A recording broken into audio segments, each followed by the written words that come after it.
Адамдар жылы сөйлеуге, мейірімділік танытуға ұялады. Олар өз бойындағы ең жақсы қасиеттерін, өздерінің әлсіздігін көрсетпес үшін жасырады. Алайда жақын адамның бір сөзінде қаншама махаббат, қаншама күш болады.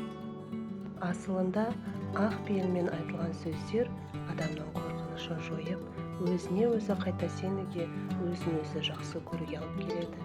Бір-бірімізбен күнделікті бос сөздермен алмасамыз, ал ең маңызды жанарымызды жарқырататын, жүзімізге қуаныш сыйлайтын, өмірге деген қызығушылығымызды қайтаратын сөздерді тығып қоямыз.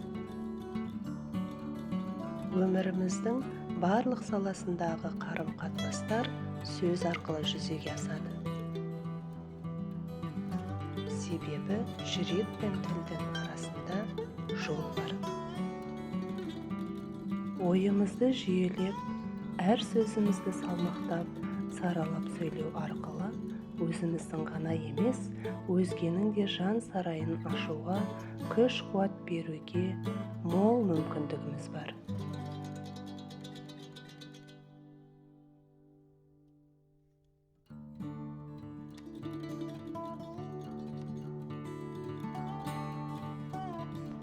Адам баласы өзінің дәрежесін сөз арқылы анықтайды.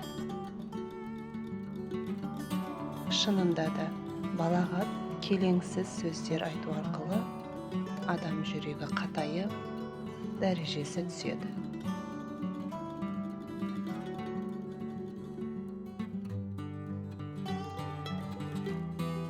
Жақсы сөз жан асығы.